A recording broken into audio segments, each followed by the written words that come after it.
1984, you can see Rigs of Nig next Tuesday, because now, with some strong language, as we approach 10 years since his untimely passing, we remember Rick Mayall, Lord of Misrule.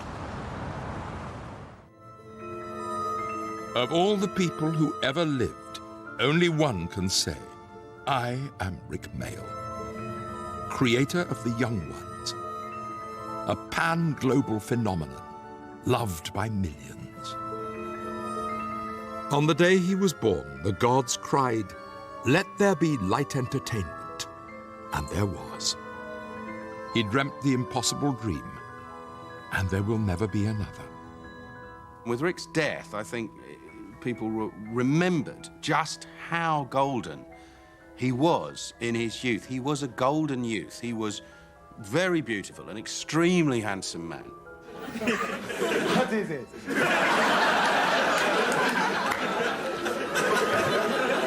Right on. He did more wonderful stuff than most, and when it was wonderful, it was very, very wonderful.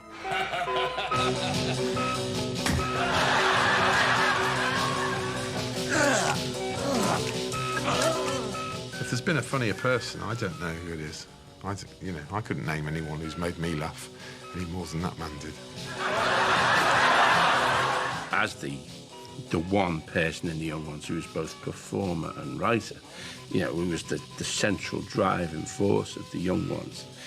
He was the greatest of us all in that way. Rick seemed to be able to produce this stuff and be fairly sane and normal, which is great, Hello, everybody. Action! When you're Rick Mayall, why would you worry about being funny? He didn't have to worry about anything. He was Rick. He just had to be Rick, and that was that. Comedy weapon, joke machine, gag apocalypse. I pick my nose, women get pregnant. If he was a mathematician, you'd go genius. If he was Einstein, he'd get a Nobel Prize. That's how brilliant his brain was. Not that many are beautiful and that funny. We can't believe he's gone, because he's still here. In interviews, films, and photographs never seen before. Some things last forever. Like the legend of Rick Mayall. Why isn't Rick Mayall in a 3-hour program? Why is he only in a 40-minute program with other actors in it, for God's sake? Surely it should just be Rick talking about himself on his own forever.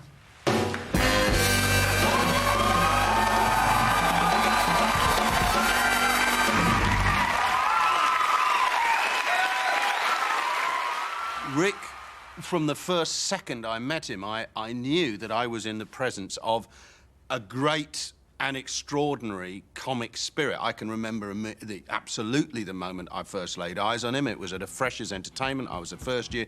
He and Aid were third years at Manchester University, and he just said, "Hi, I'm Rick Mayall." And he said it with such utter confidence, utter joy in himself. I mean, he had some quite good lines. He said something about the first rule you have to do if you're a first year is if you're a girl, you have to shag Rick Mayall, and if you're a guy, you have to introduce Rick Mayall to a girl that he can shag, or something like that. But it was the wonderful comedic confidence. He enjoyed being Rick Mayall enormously and hilariously. He certainly wasn't shy in proclaiming that he was the best. You can do that if you are the best, can't you? His kind of shtick was these layers of fake modesty and fake arrogance. You never could tell which was which, but you knew ultimately that he was a big-hearted and warm person, and he didn't, as much as he kind of grandstanded this insane sort of boasty personality, he had a huge amount of humility. Am I pleased to see you, or did I just put a canoe in my pocket? Down, boy, down! I have always been known as the man with the largest penis on the planet. I've always kept quiet about that. What does a man with a 2-foot cock have for breakfast? This morning I had a boiled egg.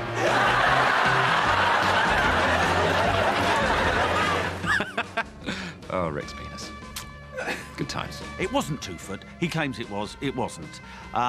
But in Rick's world, it is that big. And in Rick's world, anything goes.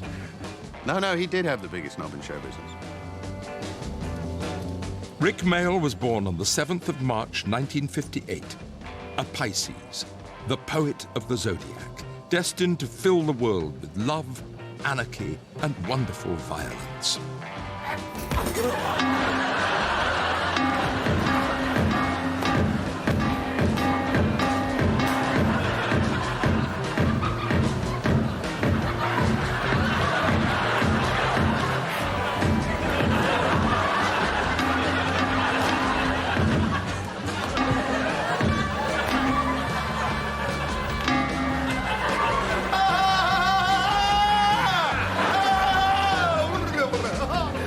When comedy is at its purest, at its most sublime, is when it comes out of nothing. It's not a clever line, it's not some observation, and that's what was really sublime about Rick.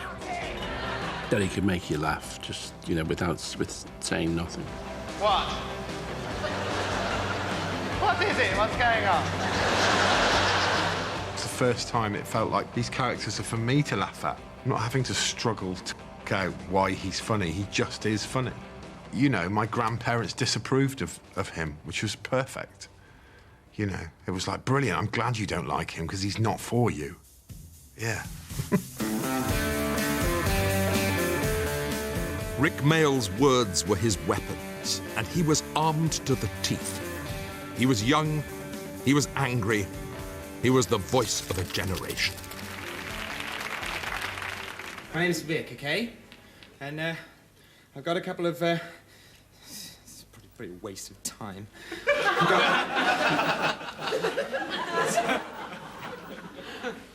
Right, got a couple of poems here. I don't know if any of you are into poetry at all. Shut up! I've always liked being crap. Playing people who are really crap at doing things. Perhaps I should ask Vanessa Redgrave. But I don't know Vanessa Redgrave. And neither do you, theatre. First of all, he was so beautiful. Your eyes hurt. And then he did that poem about Vanessa Redgrave, and I've never had that experience since, is that you saw the total star.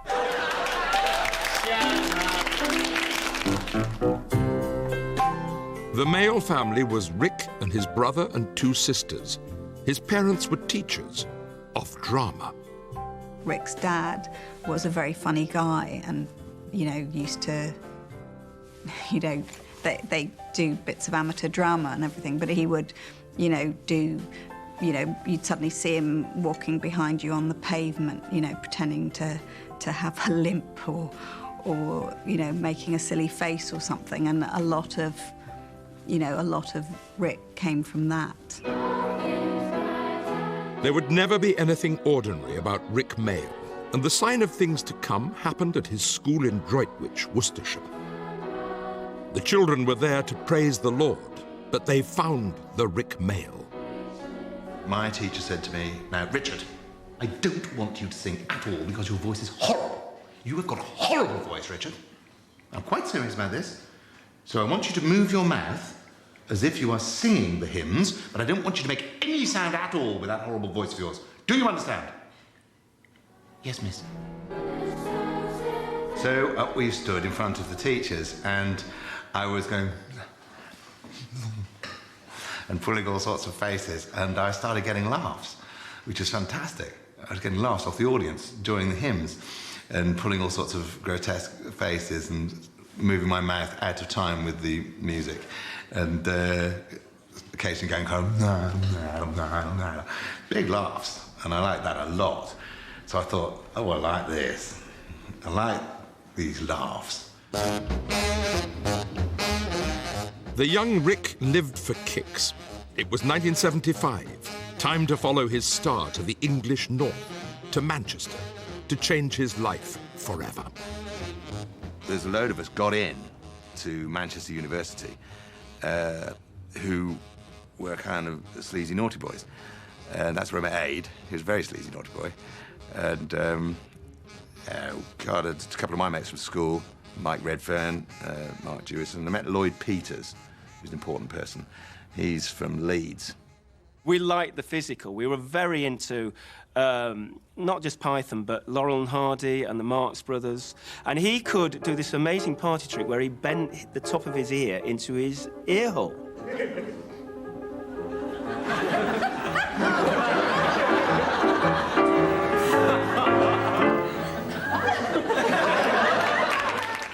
A very strange thing to be able to do, let's be honest.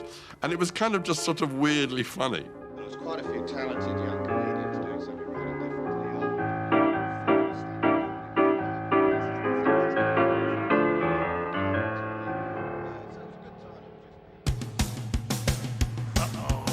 Destiny decided the University of Manchester would be the start of it all.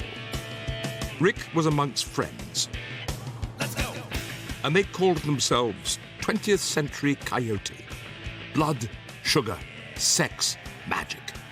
Love and violence. Rick and Aid. We thought we need someone bigger and louder and more dangerous. And I'm saying, what about that blonde guy? And everybody was really scared of Aid. He had this fantastic long blonde hair and these John Lennon spectacles on. But I do remember going up and say, hi, Ed. Hi. What do you want? And immediately the relationship was born. Adrian Edmondson, the prince, the one who knew what had to be done.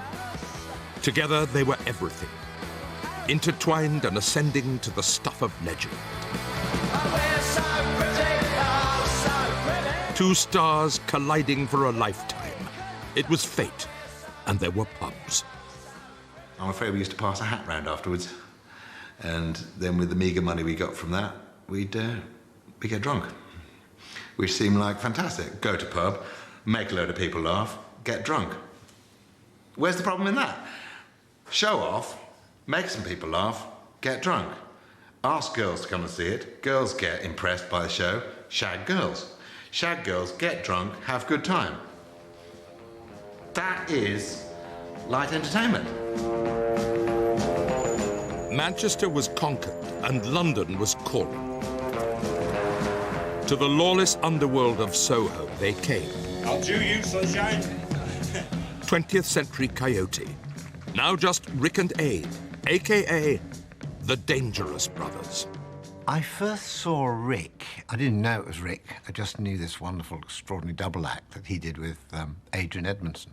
And that's the first time I saw it. And I marked them down at the time as being, these are this is something pretty extraordinary. Yeah, these guys are special. Go in there, gentlemen. What's that? The French goose with a berry on, pegging buttons in a lift with his beak. And the lift goes up and down. What's that?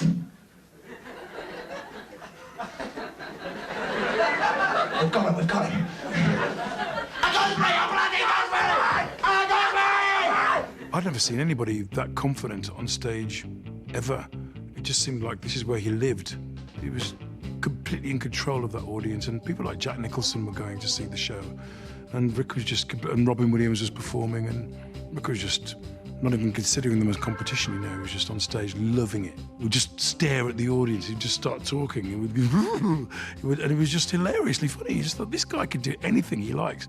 Yeah, we got some, yeah,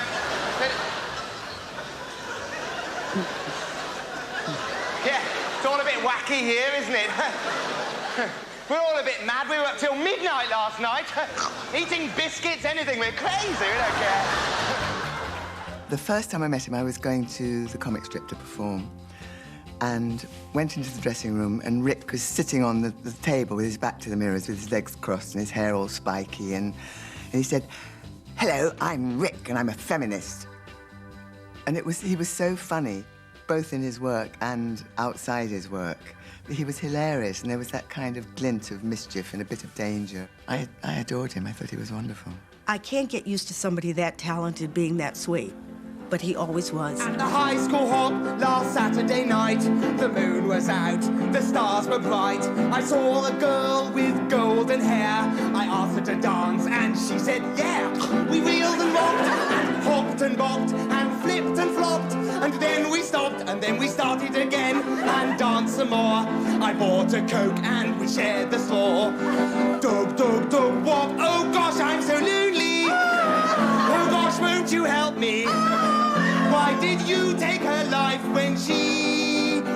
was to be my wife. You know, as I watched them perform, I thought that there was something I'd never seen before. Christ! Oh, gosh, absolutely! Oh, gosh, won't you help me? Why did you take her life when she... What was to be my wife?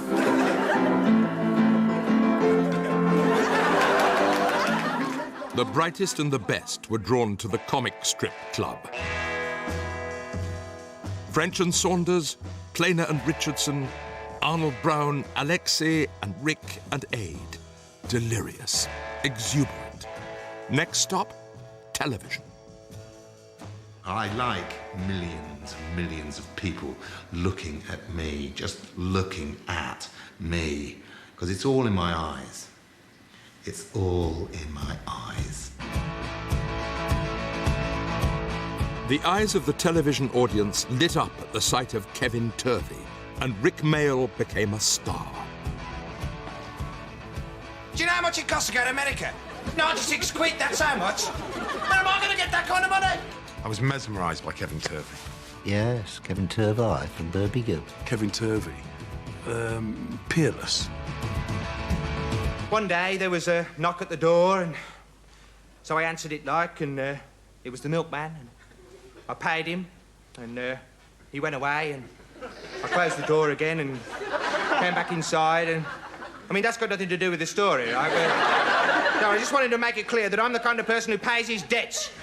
It was almost like the sort of comic diary of a serial killer, you know. You thought, God, this guy's weird. This is really weird. This is not normal.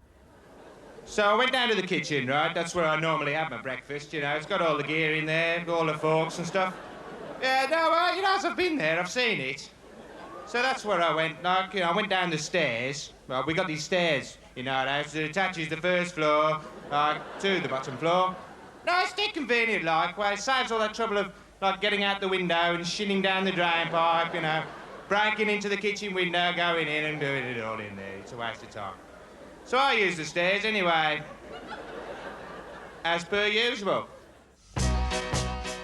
Kevin Turvey was so boring and so precise. He saw himself as an investigative reporter, and he would investigate lampposts or something. And he was in love with a girl called Teresa Kelly, who wasn't interested in him. So I went over to the phone and picked it up, right? Dialed the number. I won't actually, like, tell you what the number was, because it's not important. It'll just waste time if we start talking about telephone. And she answered. I got the number right, and she said, "Hello?" I said, "Teresa Kelly, this is Kevin Turvey. Would you like to come over and have supper with me? What we're having is potatoes and gravy and sausages with nothing on it at all, and then have sex with me afterwards." And she said, "Well, I'd like to, Kevin, but I've just been hit by a bus and I'll be in a coma until Wednesday." It's always happening to her, that. There were other strange characters around in the 1980s, and confrontation was everywhere. Britannia was ruled by fear, and the kids, punks, skins and rastas were on the street, and the cities burned. From the flames stepped the people's poet.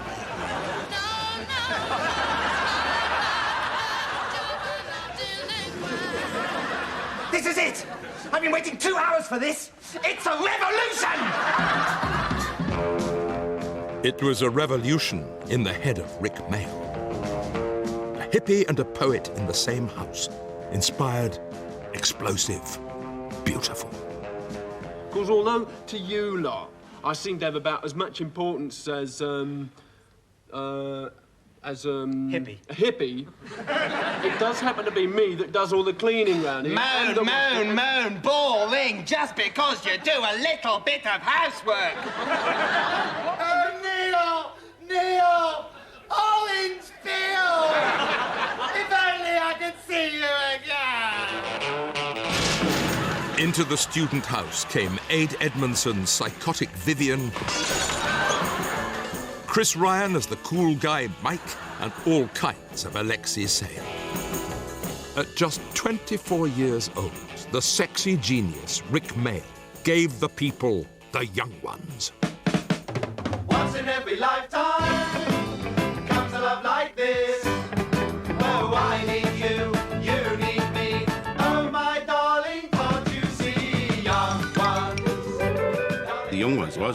absolutely a revolutionary series. It's one of the greatest TV shows of all time, really, of British, British comedy. And it really was the launching pad for all our careers.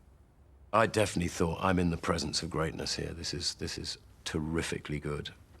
Part of the reason it's so good, it's innocent. It's unstructured. It just ignores any of the rules because they didn't know what the rules were. Young Ones was a hit from the first episode, and Rick was clearly the star from the first episode, and that's rare. That doesn't happen very often.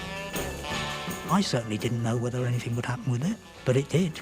And it was amazing when it took off, almost immediately. It was responded to. I thought The Young Ones was one of the best things I'd ever seen because it was different to all the other stuff that went on. It had a different sensibility to it. There was a moment where the lunatics had taken over the asylum, and it was great.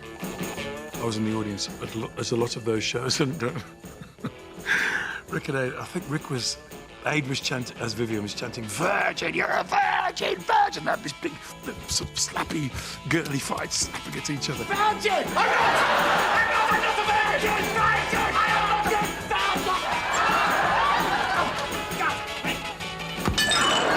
Then they went upstairs, and you could hear them shouting, and there's another scene carries on, and then the bed and the roof falls down.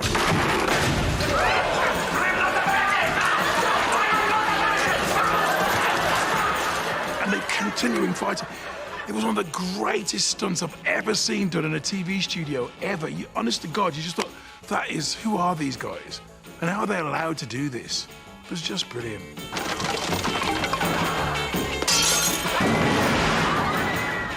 Nobody had done it like this. People tried to put them down.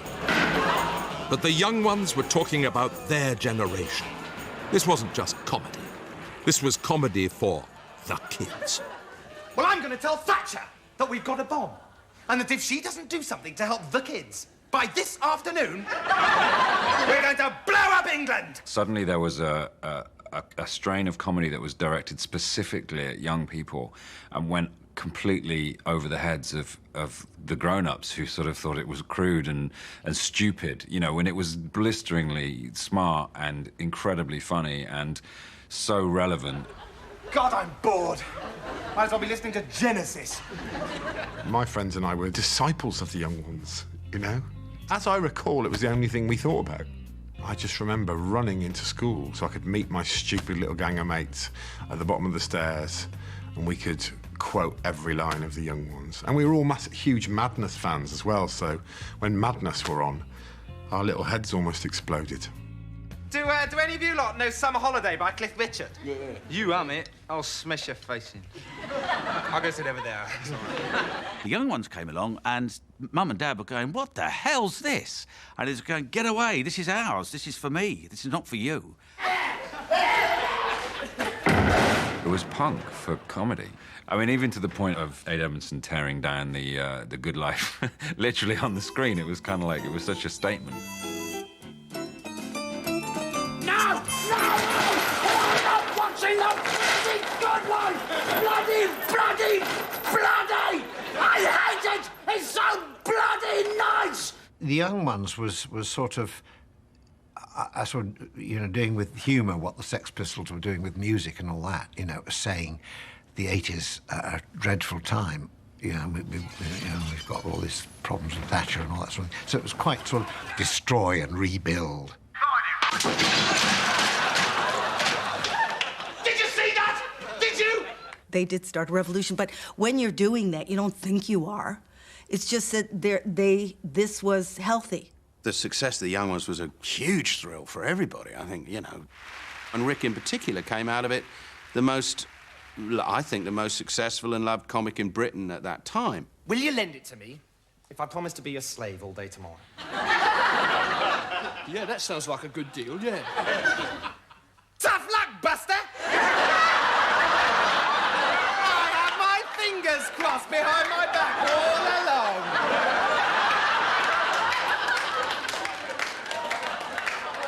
Rick and the Young Ones was just breathtaking. I just thought it was a fantastic comic creation. I'll probably be disfigured for life, Vivian, and you'll have to pay. Yeah, and then all be laughing. Not you, matey. That's for sure. Yeah, well, just don't break the glass when you tear your face off, that's all. I won't. I won't because... It's not true. It was a joke I made up, and you fell for it like the fascists you are. You felt like you were in on a joke. You were sort of laughing with him and laughing at him. It was just so exciting. Occupying the refectory, so what? This is the real stuff. I'm a fugitive, a desperado. I'm going to form a new union society, right, with me as president. People who don't pay their TV licenses against the Nazis. This is only the beginning. I just loved the kind of weird magical realism of the show. I used to love the fact that the vermin and the vegetables spoke in the house, and it existed in this weird surrealist bubble. There was something, it was like Narnia. Fueling Rick's fire with jokes were Lisa Mayall and Ben Elton, comrades writing lurid tales of student life in Manchester. When you were all at university, did you meet people like the people you play? Or on a We mild... were people like yes. the people we... You were, Well, they were. Ben and I both lived in a house at different times that was basically exactly the same, if not a bit worse, than the house that they live in the show.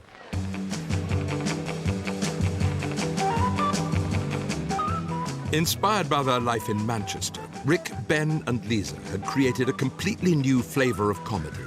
And it was a portrait of student life a million miles away from Oxbridge. No dreaming spires, no footlights. It was scumbag college all day long.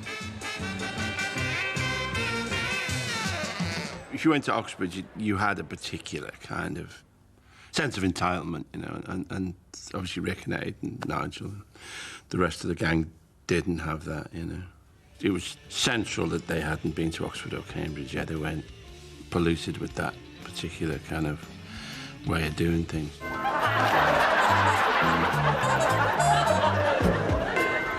Hello and welcome to another edition of University Challenge. It felt more like it belonged to us than it was us watching some very, very clever people be very, very funny, which is what Python could often be, you know. You'd see Pythons do sketches about philosophers and stuff, and you'd marvel at the brilliance of it, but you didn't feel like, I don't know anything about that. Whereas I knew everything about, you know, bogies and Toxus O'Grady and all that stuff. That felt, yeah, that's definitely my wheelhouse. There was something, clearly in Ben, and I suspect in Rick as well, there was something of Manchester looking out at the rest of the world and saying, come on, we're as good as you. We're going to take you on. The beautiful young ones were on a high and couldn't get much higher. I met Little Richard once and we talked about how to give the audience a good time. I said, get the band on the stage and you get the audience high. When they're as high, you get on the stage yourself, then you tick them higher till they can't get no higher. And when they can't get no higher, you get off that stage. It was all over for this revolutionary sitcom. After 12 episodes of anarchy, the young ones crashed and burned. That's why we finished The Young Ones after 2 series. Well, I think we've done really, really, really, really well. And we've always tried to keep the jokes original. We can't think of any more originality because their brains are just exhausted. They've had a really good shagging, okay? Kill the students. Drive the bus off the cliff. Finish, walk away. Next one. Resistance was futile. The boy from Droitwich was now king of comedy. And before him lay the corrupt wasteland of showbiz in filthy, rich and catflower. 2, 3, 4. Happiness, happiness. Thank you, ladies and gentlemen. God bless you one and all. The greatest thing that I possess, the smile of a child, a beautiful woman, just simply being British. Rick was a very, very handsome man. In all his comedy, he made himself ugly. He would give himself this supercilious sneer, and he discovered that very early on, literally looking down his nose and literally sneering and snorting at what the character would consider to be his inferiors. Well, well, well, wonders will never cease. Eddie Carplap's been thinking. Put out some bunting, organise a street party, let off some fireworks, Telephone the Queen! Give everyone a week's holiday! The man with no brain's been thinking! Everybody go to the lavatory in amazement! One series was all we saw of Richie Rich. The young and the restless Rick Mayall had films to make. Comic strip films. 1, 2, 3, 4, 5, 6, 7.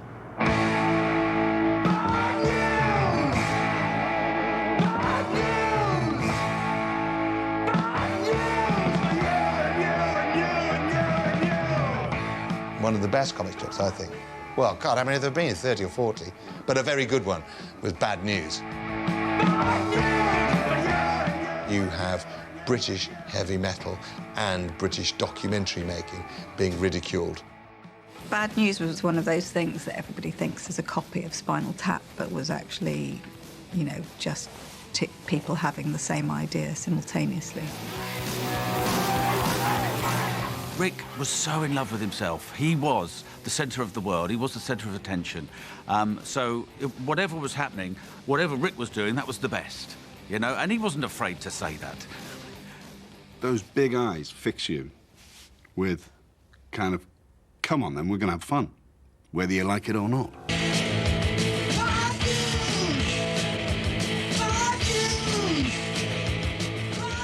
The only good news for Bad News was the invite from the Tube, presented by Rick's friend and neighbour, Jules Holland.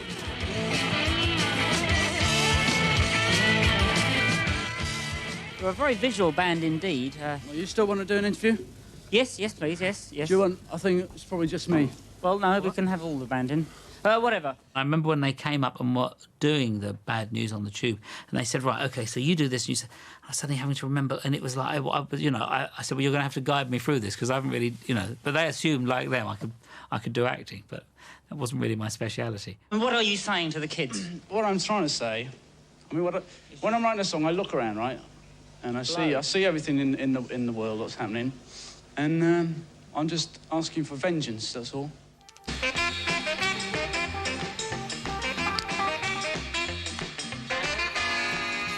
Mad on mescaline, Rick and the comic strip gang poured ideas onto a vast canvas from Dorset to Planet Sex. On the way, great minds met. In Mr. Jolly Lives Next Door, in the same time and the same place, Rick Mayall and Peter Cook. Can I borrow some fairy liquid? What? Again? Shut up, shut up. Of course you can, Ralphie. Ooh, you're right, Ralph, if you cut yourself shaving. I'll bring it back. The films journeyed to the outer limits of Spain for the guns and poses of the spaghetti western incident. You start the row. I went first last time. No, you didn't. Did.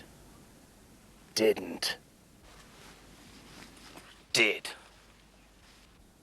Didn't. Did. Fistful of Traveller's Checks was absolutely brilliant because I just like dressing up. I wonder if comedy was slightly more proud in those days. You could make a larger, prouder twat of yourself. Yes. The comic strip presents the Fistful of Traveller's Checks just knocked my socks off. I mean, totally and utterly changed me as a sort of fan of comedy and as a person, I think. It was just incredibly good fun. It was like a holiday of massive drinking, gambling, getting sunburnt, and making a film at the same time. The swagger within Rick Mayall was straining at the leash when along came the biggest of big characters, Lord Flashheart. I really did think old Flash would have turned up. Best man to Rowan Atkinson's Blackadder. I remember when he first entered in front of the audience, there was an audible gasp. It's me! And he burst onto the set, and the audience just went, whoa, who's that? Flash by name, Flash by nature. Hooray!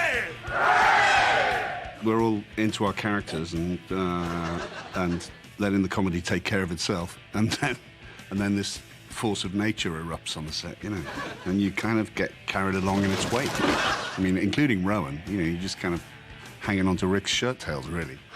Thanks, bridesmaid. Like the beard. Gives me something to hang on to. Nobody knew it was Rick because he was wearing this extraordinary blonde wig that he'd had commissioned secretly from the makeup ladies, which was adorned with tiny seashells, which was his idea, which nobody could possibly have seen, but that he was a kind of mad perfectionist as well. I've got a plan, and it's as hot as my pants. When I joined Blackadder and started writing Blackadder 2, I was determined that Rick should be in it. I mean, he could not be a regular, he wouldn't have wanted to be, and they certainly probably wouldn't have had him. Flashheart is a great character. It's well written. That was what Rick could do. He could inspire you to write good stuff for him. So long, suckers. Next time you get bored of your lives, give me a call, and I'll come round and kill you. Bye, Edmund, and thanks for everything. Hooray!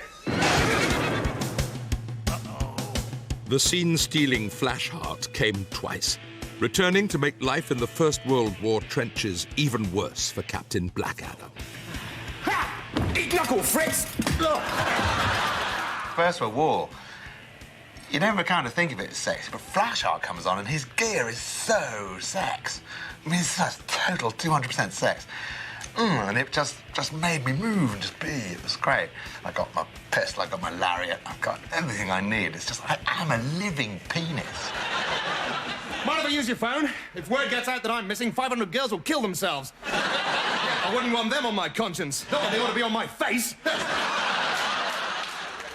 He pretty much stole everything he was ever in. Flash is not dead. I simply ran out of juice. Yeah, and before all the girls start saying, oh, what's the point living anymore, I'm talking about petrol. Woof, woof! He made no secret of it. He'd walk in and say, right, I'm going to steal it, you know, and then he would. And I think nobody ever minded because Rick's greatness was so unique to him that even if he did steal something, in a way, he didn't detract from anybody else because he was like this firework in the middle of it. Rowan was sort of blown out of the water by Rick. You know, it's like he's playing... He's not playing by the rules. He's actually come on and just ripped through the whole episode and stolen it lock, stock and barrel. It's me! Hooray!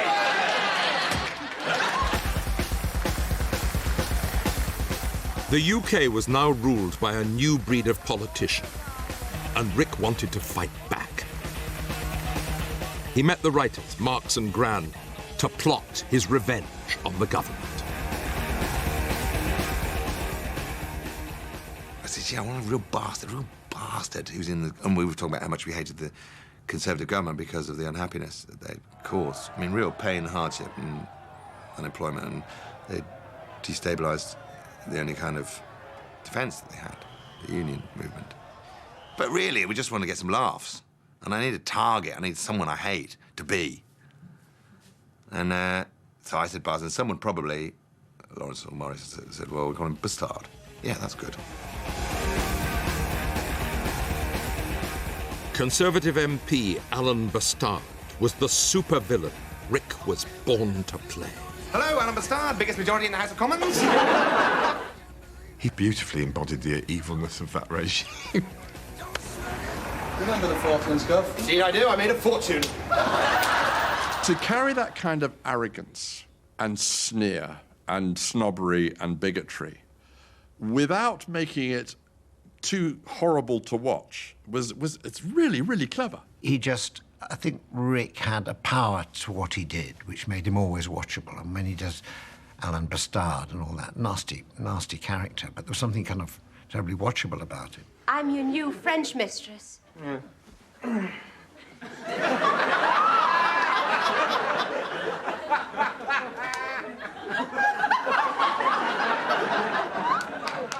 Sex, violence, cash, and more sex. It's very sexy, that show. Very sort of... I mean, it was. It's quite a horny show. I told you what would happen if you failed your French oral again. What? It's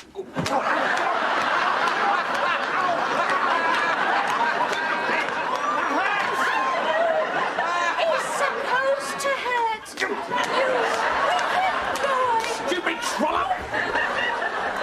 I'm not a masochist, I'm a sadist. I pay to be here.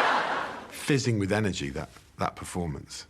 even though he's playing a Tory cabinet minister. I mean, Tory cabinet minister and fizzing with energy don't normally sit together in a sentence, do they? And so to the USA, to wreak havoc with the big movie, with Drop Dead Fred. Some Americans presented me with a script about Drop Dead Fred, who's an imaginary friend, which in 1990 I went over to make in America. He's a good New York writers, and it's a huge success. Ah, those zombies! Yeah! What happened to you? Look at you. You're all older. You're even uglier. Ah! I'm sorry, I'm gonna have to be sick all over you immediately. Lie down. After all his adventures, Rick now returned to his other half, Ade Edmondson. They were about to hit the sweet spot. The only way was up, bottom. The Young Ones was your teens, then So Filthy was about your 20s. Let's say that Bottom was about your 30s, where there's just, youth is guys just like shit now, like life is fucking nothing. When Rick and Ade invented these two absurd, endlessly bickering characters living this half-submerged life in a sort of sleazy world of nothingness, it was Rick and Ade at their best. Okay. Let's sort this out. We're good friends, Eddie. We've known each other for a long time. We can talk. And there is something I have been meaning to say to you for the last 25 years. Oh, what's that? I hate you! I hate you! I hate you! Go away and crawl away and die in a ditch somewhere, you bastard! Bottom was fantastic. It was two people that shouldn't be together but are, that just constantly going at each other.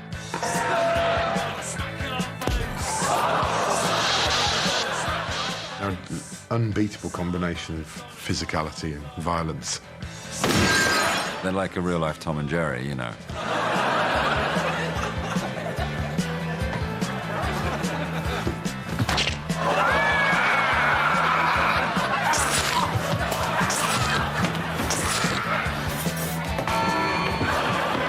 Ade and Rick really spent a lot of time working out exactly where the camera should be so that it really looks like you've hit somebody properly with a fright, but it takes a lot to do. They were capable of really, really smart, blistering satire, fantastic sort of politically skewed, contemporary comedy, and yet you could see what they loved doing was punching each other in the face, you know?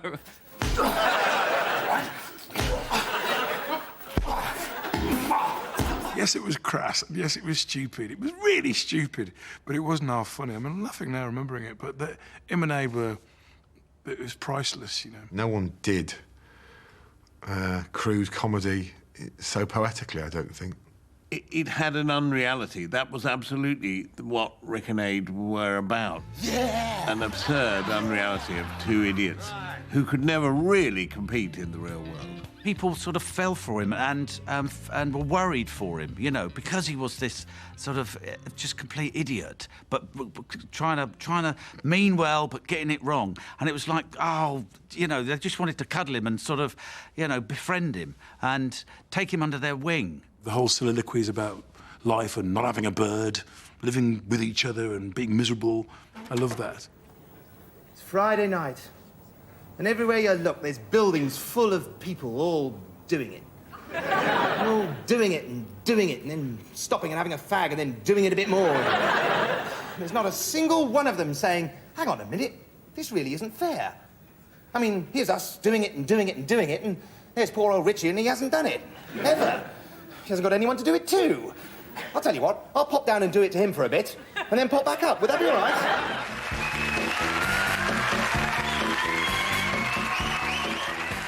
Bottom was the Rick and Ade masterpiece. Men leading lives of noisy desperation had never been so spectacularly funny. And Rick's adoring fans loved every minute.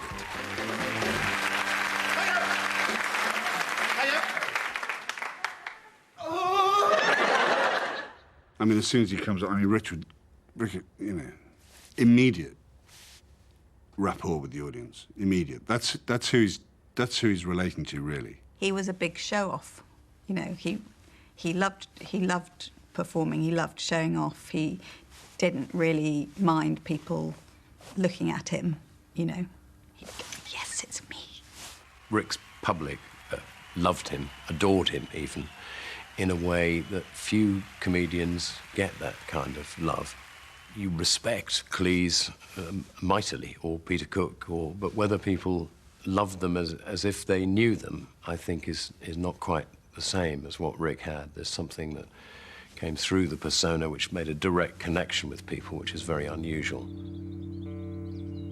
In 1998, in the fields around his home in Devon, Rick Mayall had an accident which changed his life. The comedian Rick Mayall is in hospital with serious head injuries after an accident at his country home in Devon. He fell while riding a four-wheel motorbike and was taken by air ambulance to hospital in Plymouth. Doctors say his condition is stable. I was technically dead for 5 days. What's fantastic about that is that it happened on what my kids call Crap Thursday, because it was the day before Good Friday, Easter '98, and I died that Thursday, and then I came back on the Monday, which is the day after Easter Day. Lord knows I'm a modest man, but I beat Jesus by 2 days. The accident seemed to have stripped him back down to his essence, really, of this very sweet, slightly vulnerable, rather kind, gentle man, really.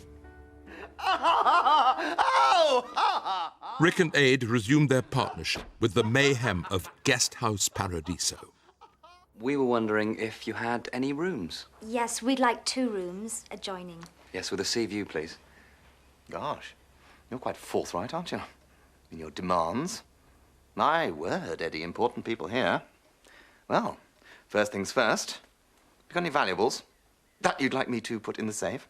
Working with Rick was, I was starstruck, and we'd sit and talk about the young ones. And Rick, he'd not long had his accident, and he was a self-confessed scatterbrain, so I would know more about the show and remember more about it than he did. But it was so fun to be around him and see how he interacted with the crew. Everyone seemed to love him, and he was quite openly insecure about stuff, like he'd do a take, and if the crew didn't giggle, he'd want to know why, And it was like, well, because they're being professional, Rick. Do you know what I mean? They're trying not to ruin the take by snorting over the sound. Rick Mayall's return to television in Jonathan Creek was another triumph. Morella Carney had already departed this world by 12 noon yesterday, a good 4 hours before she shot herself. And if you can come up with a better trick than that, Mr. Creek, I'd like to see it sometime. There would be countless more television series and films. We always got Maximum Rick, and the Bottom Tours brought the house down every night in every city across the United Kingdom of Rick Mayall.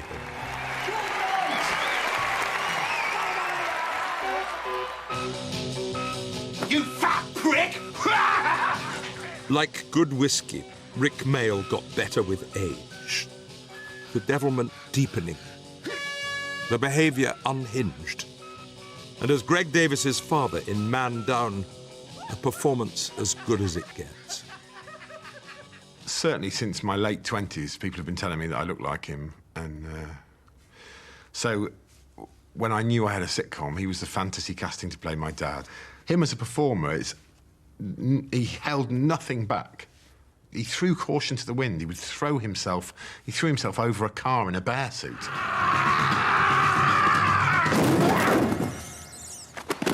It was a really great atmosphere on set. I had a hug every morning from Rick Mayall. Yeah, every morning on set, I was greeted with a hug. Does he need a hug from the bear? Come and have a hug from the bear. No! He put his arms around me and he whispered, "Comrade," in my ear. And I thought, yeah, I won't be forgetting this moment in a hurry.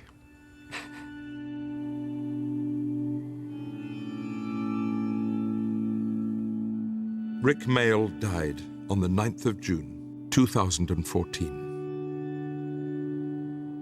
He was on all the front pages, I mean, all of them, across the whole range of, red tops to broadsheets, which I can't really think of another person in recent years that the same was quite true of. There was one wonderful thing. I think it was the front page of the Times. And Michael Gove had been saying, we must, in schools, inculcate British values. And next to it was a picture of Rick looking absolutely mad. And I'm sure the Times must have done that on purpose. It was a wonderful, wonderful front page. When he died, there was this extraordinary outpouring of affection that you know, which was, in a way, you just thought how many people loved him, really. I think there was that big outpouring when he died because he never offended anyone. He liked everybody. I wasn't surprised at all by the national reaction to him dying. No, I wasn't surprised at all. Quite right. I think that's what he would have said. Quite right too. It's really wonderful for his family and his kids, and he would have been very pleased, I think. What's great is that his children will be able to look at what was said, and it's all true, about how very special their father was, not just to them, but to the world. Rick, the student from Scumbag College, failed his degree. But 20 years later, Rick Mayall, the man, was awarded an honorary doctorate by the University of Exeter. Older, wiser, Dr. Rick Mayall knew the secret of life. Let me give you youngsters a present. 5 mantras to carry with you through your lives. These are mine. Number 1, all men are equal. Therefore, no one can ever be your genuine superior. Number 2, your future is as bright as you make it. Number 3, change is a constant of life, so you must never, ever lose your wisdom. Number 4, if you want to live a full and complete human life, you have to be free. And number 5, love is the answer. Love is the answer. Bon voyage!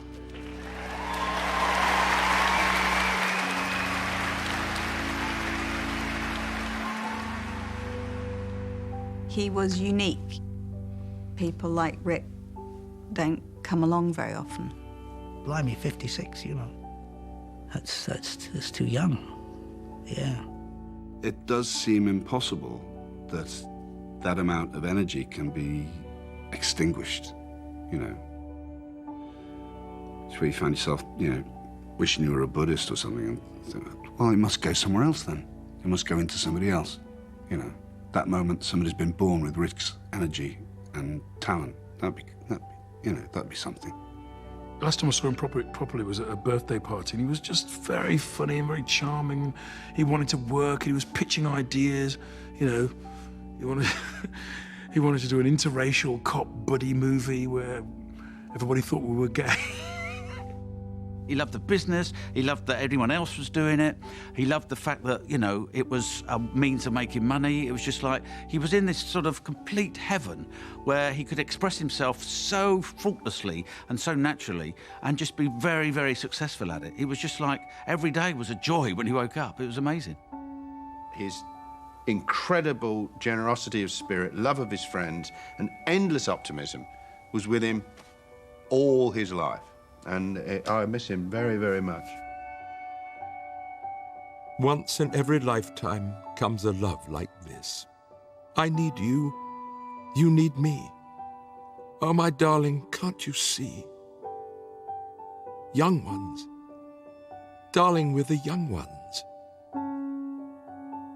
The young ones shouldn't be afraid to live, love. There's a song to be sung. 'Cause we may not be the young ones very long.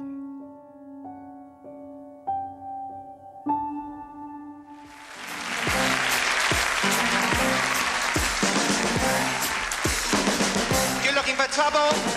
You've come to the right place. You're looking for trouble? Just look right in my face. I was born standing up and talking back. My daddy was a piece of real loose track because I'm evil.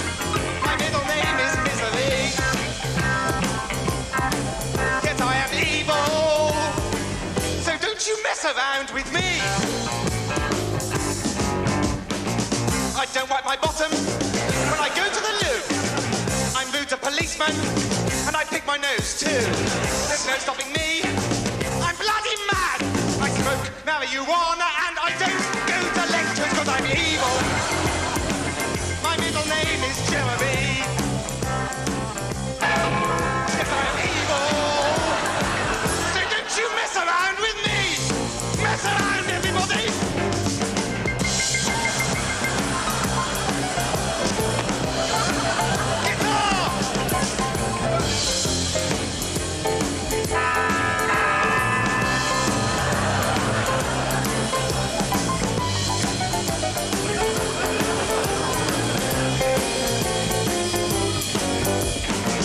I live with my mum, but she gets on my wick. And when I'm told off, I'm deliberately sick. So look out, you squares. I'm an angry young man. I once showed my willy to